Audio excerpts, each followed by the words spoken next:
ಆತ್ಮೀಯ H16 ನ್ಯೂಸ್ಗೆ ಸ್ವಾಗತ.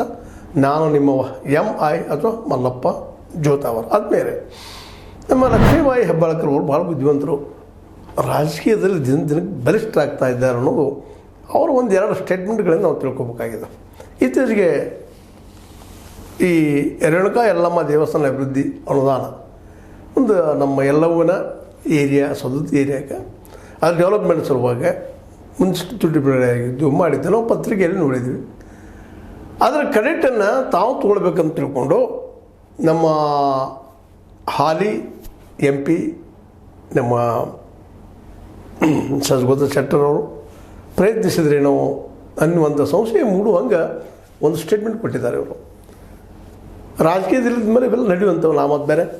ಅದು ನಿಜವಾಗಿಯೂ ಈ ರೇಣುಕಾ ಯಲ್ಲಮ್ಮನ ಏನು ಜಾತ್ರೆ ಆಗ್ತದೆ ಪ್ರತಿ ವರ್ಷ, ಅಥವಾ ದೇವಿಯ ಒಂದು ಡೆವಲಪ್ಮೆಂಟ್ ಆಗಿರ್ಬೋದು, ಅದಕ್ಕೆ ನಮ್ಮ ಜಗದೀಶ್ ಶೆಟ್ಟರ್ ಅವ್ರ ಪತ್ರದಿಂದ ಅಷ್ಟೊಂದು ದೊಡ್ಡ ಪ್ರಮಾಣದ ದುಡ್ಡು ಬಂತ ಅನ್ನೋ ಪ್ರಶ್ನೆ ಹುಟ್ಟಾಕಿದ್ದಾರೆ ನಮ್ಮ ಲಕ್ಷ್ಮೀಬಾಯಿ ಹೆಬ್ಬಾಳ್ಕರ್ ಅವರು. ಏಕಲಿಗೆ ಎರಡು ಉತ್ತರ ಕೊಡ್ತಾ ಇದ್ದಾರೆ. ಒಂದು, ಈಗ ಹಿಳಕಲ್ ಜಲಾಶಯದ ನೀರಿನ ಸಮಸ್ಯೆ, ಅದರ ನೀರು ಹಂಚಿಕೆಯ ಸಮಸ್ಯೆ ದಿನಕ್ಕೆ ಬೆಳಿತಾನ ಇದೆ. ಅಲ್ಲೂ ಭಾಳ ಜಾಣ್ಮೆಯಿಂದ, ಇಲ್ಲೂ ಭಾಳ ಜಾಣ್ಮೆಯಿಂದ ಉತ್ತರ ನೀಡಿ ತಾವೊಬ್ಬ ಸಮರ್ಥ ನಾಯಕಪ್ಪ ಇಲ್ಲೇ ಅನ್ನೋದನ್ನು ತೋರಿಸ್ಕೊಳ್ತಾ ಇದ್ದಾರೆ.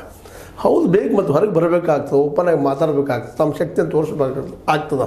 ತಮಗೆ ಎದುರಾಳಿಗಳು ಬಲಿಷ್ಠರಿದ್ದಾಗ ಅವ್ರಿಗೆ ತಕ್ಕ ಉತ್ತರ ನೀಡಬೇಕಾಗಿದ್ದು ಅಷ್ಟೇ ಮುಖ್ಯ. ಇದರರ್ಥ ಈ ಲಕ್ಷ್ಮೀಬಾಯಿ ಹೆಬ್ಬಾಳ್ಕರ್ ಅವರು ಹೇಳೋದೆಲ್ಲ ಸತ್ಯ ಅಂತಲ್ಲ, ಆದರೆ ಹೇಳೋ ರೀತಿ ಏನದ